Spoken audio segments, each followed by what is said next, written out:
निरंजन जी आप कैसे देख रहे हैं जिस तरीके से यहां पर राजनीतिक उठापटक देखने को मिल रही है, और कुशवाहा जी की बात करें तो क्या आरसीपी सिंह की राह पर चल निकले हैं?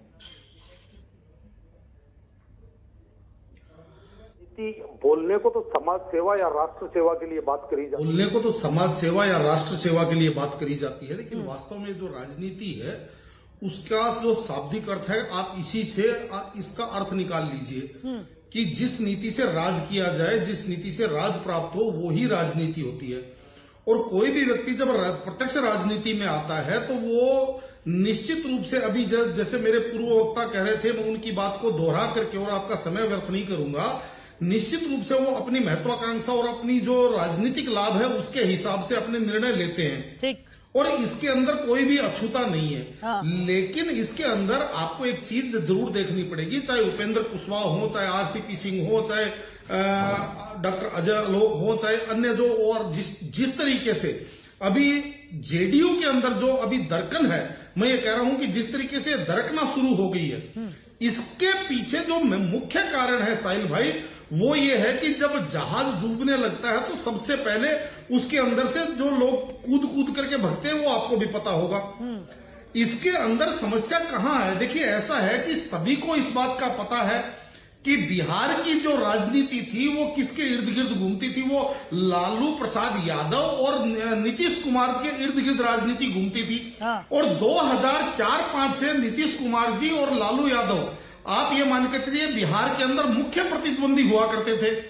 अब मुझे आज तक एक समझ में नहीं आई कि ये लोग ऊपर वाले लेवल के ऊपर तो गठबंधन कर लेते हैं, जो राजनीतिक मुखिया होते हैं वो, लेकिन वो व्यक्ति कैसे किसी के साथ दिल मिला सकता है जो अपने मंडल स्तर पे, अपने जिला स्तर पे, अपने ग्राम स्तर पे जो व्यक्ति दूसरी अपोजिशन पार्टी से लड़ते लड़ते जिसने अपनी राजनीतिक दावेदारी के तहत अपनी जान और माल सारी चीजें दांव पे लगा दी। इसका उदाहरण आपने देखा होगा, सपा और बसपा गठबंधन भी उत्तर प्रदेश के अंदर क्या हश्र हुआ था 2019 के अंदर, वो भी इसका एक उदाहरण है जी।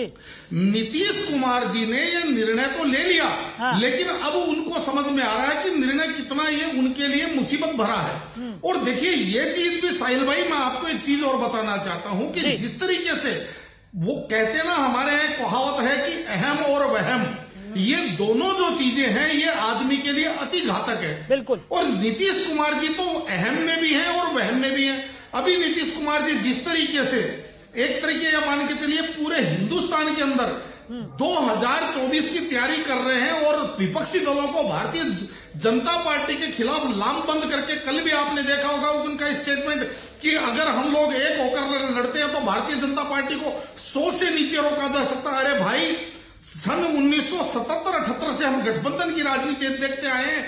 इसके अंदर ये एक तरह का, आप ये मान के चलिए, मेंढक तोलने वाला काम है। अगर आप एक को रखते हैं, दूसरा खुदक करके बाहर निकल जाता है।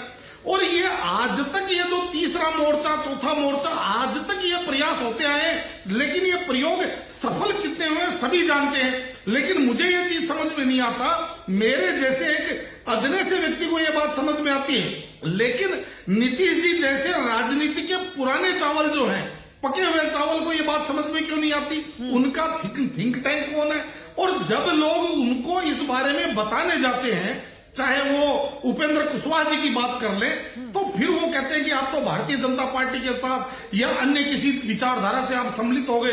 अरे भाई, निंदक नियर राखिए आंगन कुटी छुआए, बिन पानी बिन तेल के निर्मल करे सुहा, ये जो कबीरदास जी ने लिखा था, इसका भी थोड़ा सा आप मन ज्ञान लगाइए, शायद हो सकता है आपको कुछ समझ में आ जाए। पोद्दार जी, मेरा सवाल आपसे वही कि क्या कुशवाहा ही एकमात्र ऐसे नेता है जो जमीनी स्तर पर काम कर रहे हैं, जैसा कि अभी राहुल जी कह रहे थे, और तमाम जो कमजोरियां हैं जेडीयू की, सिर्फ कुशवाहा को ही नजर आ रही है, बाकी के तमाम नेता जो हैं खाली बैठे हैं, भजन कीर्तन करते हुए नजर आ रहे हैं, क्या कहेंगे?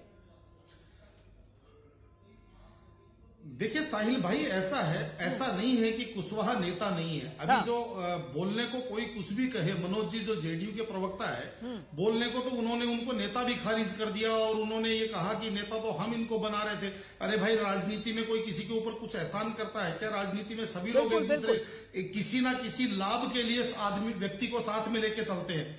और अगर उपेंद्र कुशवाहा नेता नहीं है, उनके साथ अगर वोट बैंक नहीं है, तो कोई भी उनकी इतना मनोनयन और उनकी इतनी मिन्नतें नहीं होती। हाँ। और सबसे बड़ी बात क्या है, आज बिहार की राजनीति में 6% कुशवाहा वोट सभी के लिए बहुत ज्यादा प्रभावशाली होते हैं। तो इस चीज के अंदर आप किंतु परंतु मत मान के चलिएगा। बिल्कुल। लेकिन जिस तरीके से अभी उपेंद्र कुशवाहा जी जो अभी मान लीजिए जो मामला चल रहा है, इसके अंदर देखिए साहिल भाई, आपने जो सवाल किया, निश्चित रूप से कुशवाहा जी को अब ये लग रहा था कि अभी मैं बार्गेनिंग पोजीशन में हूं। हाँ, इस समय जैसे मैंने आपको बताया कि जेडीयू सबसे ज्यादा दबाव में है इस टाइम। बिल्कुल। और भारतीय जनता पार्टी के साथ गठबंधन टूटने के बाद में सभी को पता है कि किन परिस्थितियों से जनता दल यूनाइटेड अभी जूझ रहा है। ठीक है। और ऐसी परिस्थिति के अंदर कोई भी समझदार नेता कहीं ना कहीं बार्गेनिंग की कोशिश करता है। और उपेंद्र जी को पता था कि अभी मैं बार्गेनिंग करने की स्थिति में हूं, और उन्होंने उसका फायदा उठाया। बार्गेनिंग कैपेसिटी बढ़ा रहे थे। ठीक है। अब होगा। आप सभी मेहमानों का बहुत शुक्रिया हमारे साथ इस चर्चा में साथ